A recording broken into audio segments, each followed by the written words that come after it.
High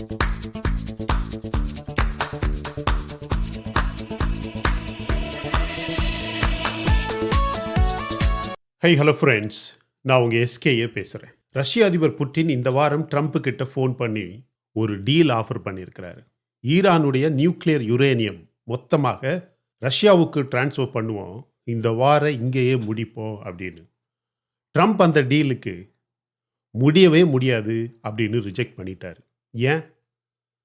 அந்த ஒரு பதில் தான் ஏன் அவர் வேண்டாம் அப்படின்னு சொன்னார் அப்படிங்கிற ஒரே ஒரு பதில் தான் இன்னைக்கு உலகின் மிகப்பெரிய ஜியோபொலிட்டிக்கல் சீக்ரெட். இந்த வாரில் நாம் பார்க்கக்கூடிய பாம்ஸ், மிசைல் ஸ்ட்ரைக்ஸ், இது எல்லாமே சர்ஃபேஸ் லெவல் ஃப்ரெண்ட்ஸ். அண்டர்நீத்தில் வேற ஒரு லெவலில் செஸ் கேம் நடந்துக்கிட்டே இருக்கு.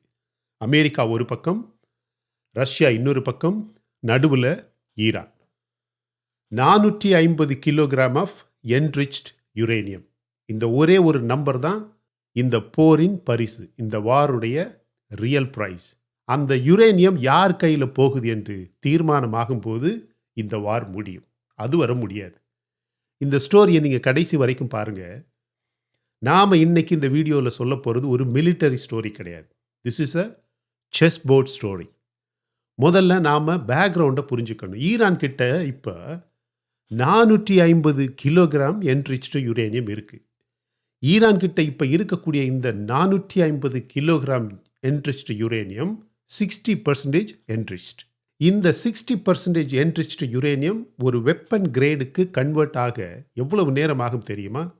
ஒரு சில வாரங்கள் மட்டும்தான் ஆகும். அமெரிக்காவின் ஸ்பெஷல் என்வாய் ஸ்டீவ் விட்காஃப் இந்த வாரம் சிஎன்பிசியில் ஒரு இன்டர்வியூவில் சொல்கிறாரு, ஈரான் கிட்ட இருக்கக்கூடிய யுரேனியத்தில் இருந்து 11 நியூக்ளியர் பாம்ஸ் உருவாக்க முடியும். 60% என்ரிச்மெண்ட்டுக்கு எந்த காரணமும் எந்த தேவையுமே கிடையாது. Unless you are perceiving a weapon. நீ ஒரு ஆயுதம் தயாரிக்கணும் அப்படிங்கிற காரணத்தை தவிர உலகத்தில் எவனுமே 60% என்ரிச்மெண்ட்டு யுரேனியம் வைக்க வேண்டிய தேவையில்லை அப்படின்னு. அதாவது ஈரான் ஒரு நியூக்ளியர் வெப்பனுடைய எட்ஜிலேயே நிற்குது. ஒரு சில பேர் ஏற்கனவே ஈரான் அணு ஆயுதத்தை தயாரிச்சாச்சு அப்படின்னு சொல்கிறாங்க. இந்த யுரேனியம் செக்யூர் பண்ணுறது தான் இந்த வாருடைய ரியல் அப்ஜெக்டிவ். இந்த யுரேனியத்தை பாதுகாக்கணும். அல்லைன்னா அவங்ககிட்ட அணு ஆயுதம் இருக்குன்னா அதை எடுக்கணும், அல்லைன்னா அழிக்கணும். இஸ்ரேலி ஸ்ட்ரைக்ஸ், யூஎஸ் ஏர் ஸ்ட்ரைக்ஸ் எல்லாமே ஒரே ஒரு கோல் தான் மை டியர் ஃப்ரெண்ட்ஸ்.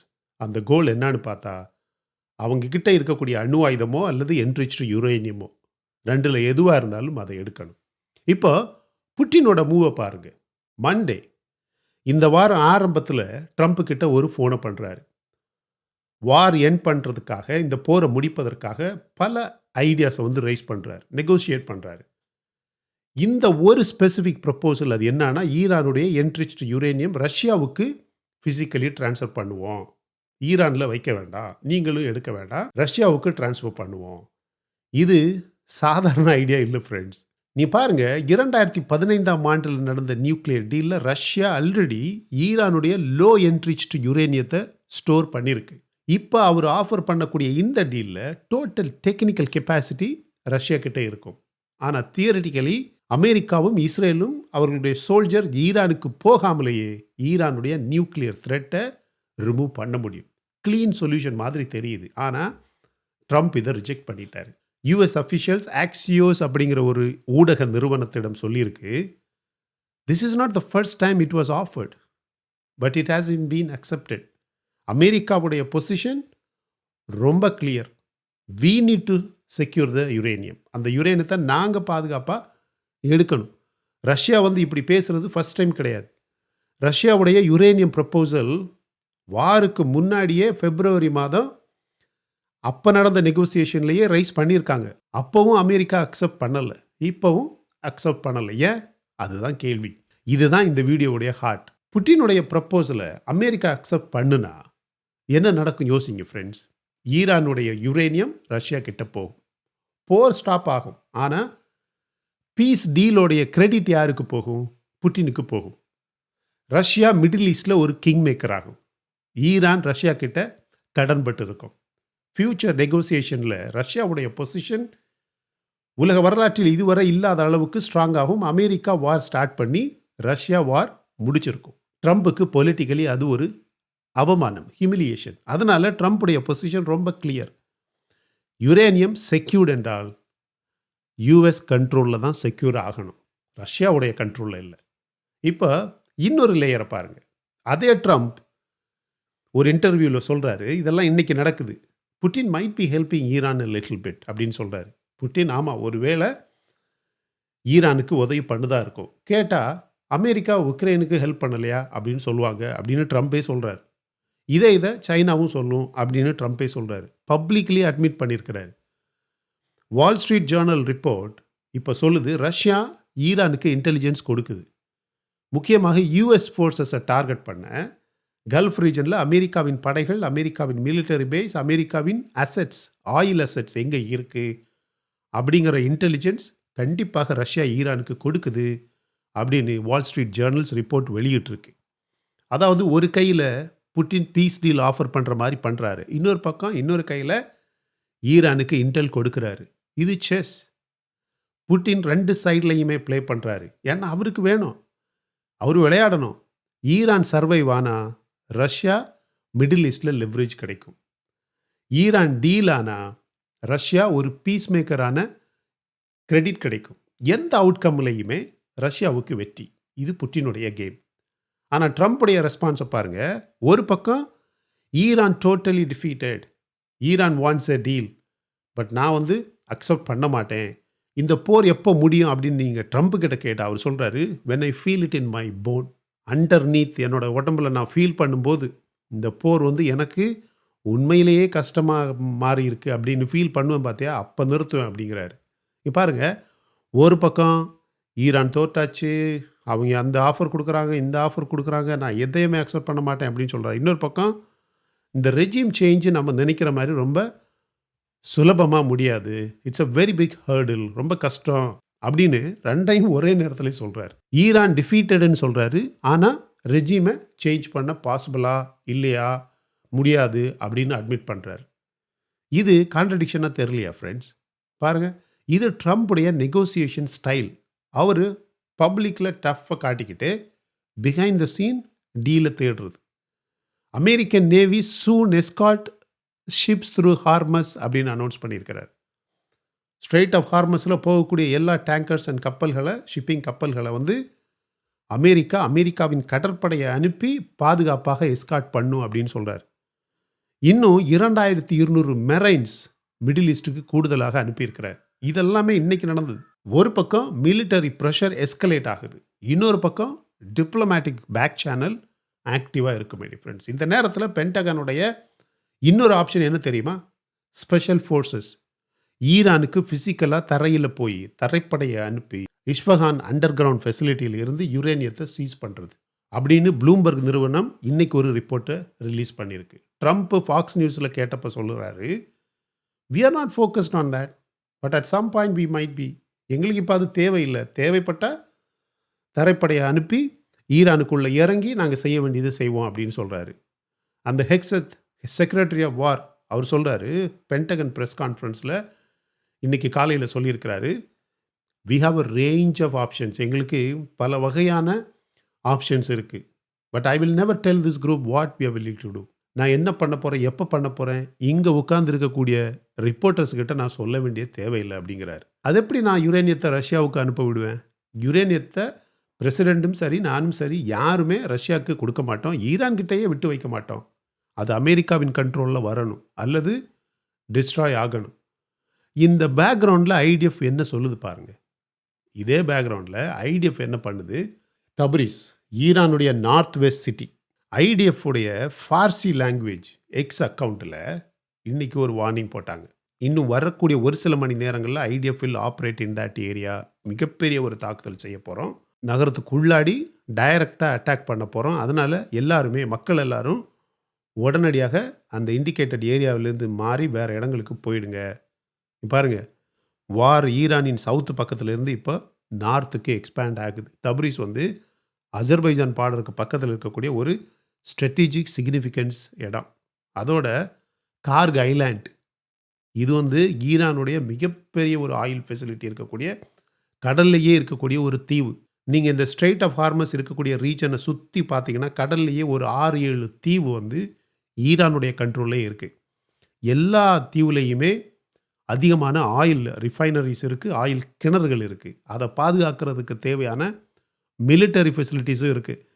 இந்த தீவுகளில் இருந்துக்கிட்டு தான் ஸ்ட்ரெய்ட் ஆஃப் ஹார்மஸில் வரப்போகிற எந்த டேங்கராக இருந்தாலும் சரி, கப்பலாக இருந்தாலும் சரி, நான் தாக்குவேன் அப்படின்னு பைத்தியக்காரத்தனமாக ஈரான் பேசிக்கிட்டு இருக்கிறான். ஆனால் இன்னைக்கு அதோட அந்த கார்க் ஐலாண்டு, ஈரானுடைய ஆயில் இண்டஸ்ட்ரிக்கு பேக் போன் அப்படின்னு சொல்லலாம், ட்ரம்ப் டிக்ளேர் பண்ணியிருக்கிறாரு.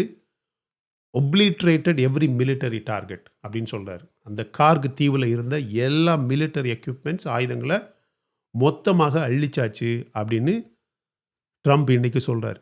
ஈரான் மீடியா என்ன சொல்லுது தெரியுமா? அப்படியெல்லாம் எங்களுக்கு பெரிய டேமேஜ் ஒன்றும் இல்லை. இவனு 2 பேரும் மாறி மாறி கிளைம் பண்ணிக்கிட்டே இருக்கிறானுங்க மை டியர் ஃப்ரெண்ட்ஸ். ஆனால் இஸ்ரேல் கிழக்குலேருந்து வடக்கு, வடக்குலேருந்து தெற்கு அப்படின்னு அடித்து தாக்கி போய்கிட்டே இருக்கு. யூஎஸ் எம்பசி ஈராக்கில் பாக்தாதில் இருக்கக்கூடிய யூஎஸ் எம்பசி காம்பவுண்ட் வந்து காம்பவுண்டுக்குள்ளாடியே ஹெலிபேட் இருக்குது பார்த்தீங்களா? பெரிய பெரிய தலைவர்கள் ஹெலிகாப்டரில் வந்து இறங்கிட்டு ஏறி போகிறது, அந்த ஹெலிபேடையே தாக்கியிருக்கு. பாருங்க, ஈராக்கில் ஈரான் அலைன்டு மிலிட்டரி வந்து, மிலிட்டரின்னு சொல்கிறத மிலிஷியாஸ்னா ஒரு தீவிரவாத குழு, அங்கே தாக்குதலை தொடர்ந்து பண்ணிக்கிட்டே இருக்கு. இந்த எல்லா ஸ்ட்ரைக்குக்கும் நடுவில் ஒரு ஷாக்கிங் ஐரானி, அது என்னன்னா, ex IDF top Iran research Danny Citrinowicz அப்படின்னு ஒரு ஆள் இருக்கிறார். அவர் என்ன சொல்கிறார் தெரியுமா? War is aimed at preventing Iranian nooks.